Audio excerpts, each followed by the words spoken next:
السلام عليكم ورحمة الله وبركاته walaalyaal waa salaamintiin meel kasta aad dunida ka joogtaan kusoo dhawaada barnaamijkeena maskaxdooda muuqaalkiisa shanaad ee barnaamijkan waxaan ku soo qaadan doonaa maamulka waqtiga ama maareynta waqtiga qaybtiisa labaad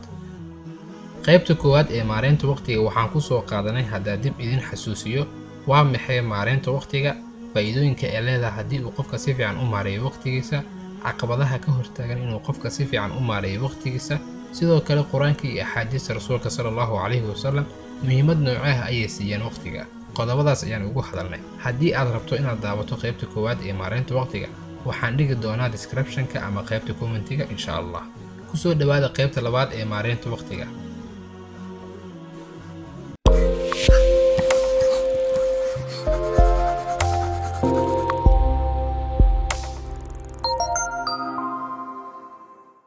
haddii aan ogaanay faa'iidada ay leedahay waqtiga muhiimadda ay leedahay waqtiga iyo caqabadaha jira haddaba maxaan samayn karnaa si aan ugu faa'iidaysano waqtigeena marka hore aan aqoonsano caqabadaha jira oo aan cadeyno kadib ayaan samayn karnaa istaraatiijiyad shaqaynaysa si loogu gudbo caqabadahaas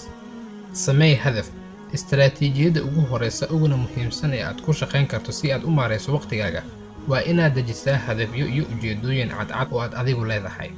faa'iidada ugu fiican ee aad samayn karto waa in la go'aamiyo waxa ay yihiin hadafyadani iyo in la hubiyo in uu dadaalkaagu mar walba ku wajahnaa si aad ugu guulaysato hadafyadaas hadafyada waxtarka leh waxay wadaagaan tiro astaamo ah oo lagu garto waxaana ka mid ah kuwan soo socda astaanta koowaad hadaf gaar ah inaad leedahay markii ay ujeedooyinkaaga tahay mid aan caddeyn marna ma ogaan kartid sidii aad u gaari lahayd hadafkaaga ama xitaa markaad gaartay ma ogaan kartid sababtoo ah hadaf cayiman ma lahayn si fiican u xaqiiji oo hubi inaad og tahay waxa aad rajaynayso inaad gaarto astaanta labaad waa inuu ahaadaa hadafkaaga mid la cabiri karo markaad og tahay hadafkaaga wax lagu qiyaasi karo waxaad ogaan doontaa ilaa intaad u baahan tahay inaad gaarto hadafkaaga iyo markaad ku guulaysan doonto bartilmaameedkaaga haddii aan tusaale u soo qaadano hadafka cad ee la cabiri karo iyo midka aan caddeyn ee aan la cabiri karin waxaan soo qaadan karnaa tusaale ahaan waxaan taageeri doonaa xaafadeeda taasi waa hadaf aan caddeyn balse haddii aan dhaho waxaan dhisi doonaa 5 masjid sanadka 2040ka waxaan ka dhisi doonaa xaafadeeda ama meel hebel taasi waa hadaf cad si uu hadafkaaga u caddaado waa inuu leeyahay cabir si uu u hirgalo yoolkaaga astaanta saddexaad waa inuu yahay hadaf la gaari karo waa arrin fiican inaad yeelato hami aad u sareeya laakiin mararka qaarkood waxaan isku daynaa inaan fulino wax ka badan intii aan samayn karno tusaale ahaan inaad dhahdo waxaan iibsanayaa kambani hebel haddana ma haysatid lacagta aad ku iibsan lahayd haddii aad cimrigaaga oo dhan shaqayso xitaa ma iibsan kartid marka waa inay ahaataa mid la gaari karo hadafkaaga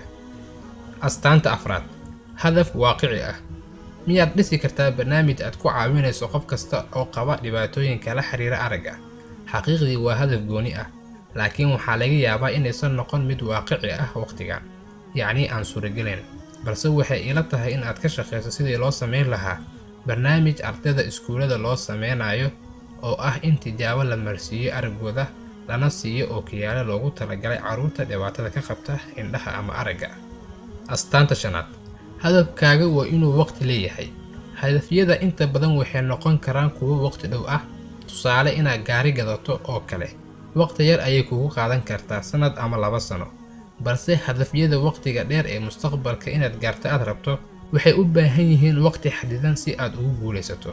tusaale inaad dhakhtar noqoto waxay qaadanaysaa 6 sano waa hadaf fog una baahan dadaal badan iyo istaraatiijiyad wanaagsan ee kugu hogaaminaysa inaad gaarto haddaba aan xaqiijino 5 qodob ee aan soo xusnay anaga oo aan soo qaadanayno tusaale oo hadaf aan ka sameynayno haddii aan dhaho waxaan rabaa inaan noqdo dhaqaaliyahan waa hadaf haddana gaar ah oo ma oran waxaan rabaa inaan noqdo oo keliya oo waan caddeeyay waxaan rabo inaan noqdo oo waa dhaqaaliyahan waana la cabiri karaa oo waxay igu qaadanaysaa 4 sano inaan noqdo dhaqaaliyahan sidoo kale waan ku guulaysan karaa oo waan awoodaa inaan barto haddana waa mid waaqici ah oo aan samayn karo sababtoo ah jaamacado badan oo laga barto ayaan heli karaa haddana wuxuu leeyahay waqti xadidan oo waa 4 sano haddii aan si fiican u dadaalo waxaan noqon doonaa dhaqaaliyahan 4 sano kadib sidaas oo kale ayaa la rabaa in aad ka fiiriso 5taas meel hadafyadaada si ay kugu fududaato in aad ku guulaysato ujeedooyinkaaga haddaba haddii aan soo sameynay hadaf howlo badan ayaa inoo yaala inaan qabno si aan u qabano shaqooyinkaas sida ay mudnaanta u kala leeyihiin. waxaa jira farsamooyin kaa caawin doona sida aad mudnaanta u kala siin lahayd. farsamada koowaad, samee liis oo go'aami waxyaabaha aad u malaynayso inay muhiim tahay in la gaaro, kuwaasoo ah waxyaabaha lagaa rabo waqti dhow eena tahay inaad adigu samayso naf ahaantaada. farsamada labaad, wakiilo dadka kale. ogow waxaa jira waxyaabo badan aadan aqoon u lahayn, kuwaasoo u baahan xirfad iyo khibrad. u wakiilo dadka aqoonta u leh. xaqiiqdii dadka ujeedooyinkooda ku guulaystaa ma isku dayaan inay wax walba qabtaan, balse waxay aqoonsadaan ama ogol yihiin waxyaabaha qaar in ay u daayaan dadka aqoonta durugsan u leh. inaad dadka kale u wakiilato waxyaabaha aadan aqoonta u lahayn waxay xaqiijinaysaa in waqtiga loo isticmaalay si caqligal ah, waayo haddii aad qaban lahayd howlahaasi waxay keeni lahayd inuu waqti badan kaaga baxo haddana aadan waxba guul ah aan ka gaarin. farsamada saddexaad, dib u dhigo howlaha qaar haddii aad haysato waqti badan. shaqooyinka qaar ee aad u baahan tahay inaad qabato waxay noqon karaan kuwa waqti dhow inaad qabato lagaa rabo iyo kuwa waqti fog lagaa rabo oo aad dib u dhigan karto. macno weyn ayay sameynaysaa inaad dib u dhigato howlaha qaar marka aad wajahayso culays badan oo shaqooyin ah oo lagaa rabo inaad qabato, balse mar walba waxaa fiican inaad waqti hore qabato intii aad dib u dhigan lahayd. siyaasadda ugu fiican ee dib u dhigashada waa inaad ka fikirto howlaha kuu yaala inta aadan qaban. goormee ayaan iga rabaa, intee la-eg oo waqti ayay qaadan doonaan si aad ugu guulaysato. farsamada afraad, iska daa hadafyada qaar. haddii aad hadafyo degsatay adigoo adeegsanaya tilmaamaha aynu hore u soo sheegnay, waxaad garan kartaa in qaar ka mid ah in la gaaro aysan macquul ahayn ama aynan muhiim ahayn. dadka ku guulaysta ujeedooyinkooda waxay ogyihiin shaqooyinka muhiimadda leh ee wax ka qabashada u baahan ee macquul tahay in la gaaro iyo shaqooyinka aysan macquulka ahayn in la gaaro. marka aan sameyno sida howlaha mudnaanta u kala leeyihiin, hagaaji oo jadwal u samee sida ay u kala horeeyaan. inaan jadwal u sameynane waa arrin muhiim u ah inaan maareyno waqtigeena. haddaba waxaa jira waqtiyo badan oo nooga baxa meelo badan oo aan ka faa'iidaysan badanaa, sida marka aan saarannahay gaadiidka dadweynaha, tusaale baska ama tareenka, marka aad hosbitaal joogto oo aad sugayso dhakhtarka nambarkiisa, marka aad safar tahay oo aad diyaaradda sugayso, marka aad meel xafiis ah u socotid haddana aanan furnayn xafiiska aad rabtid, iyo kuwo kaloo fara badan.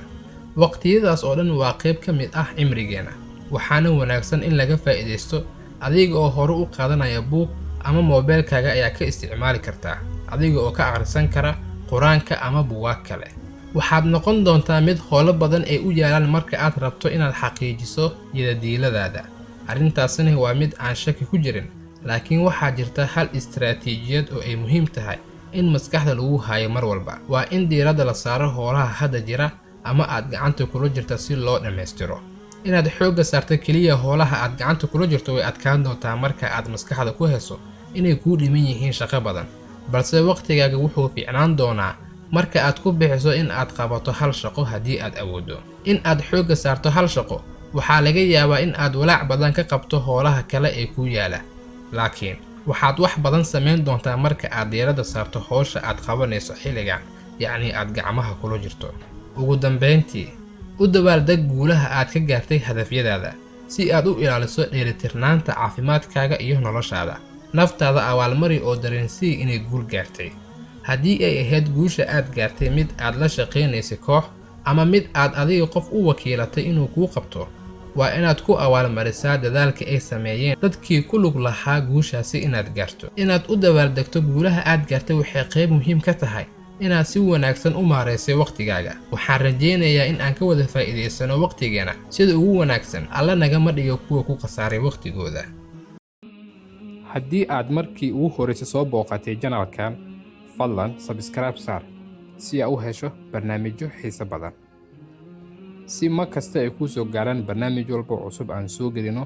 waxaad taaban kartaa sumadda gambaleelka ah ee dhanka midig ka xigta subscribe-ka.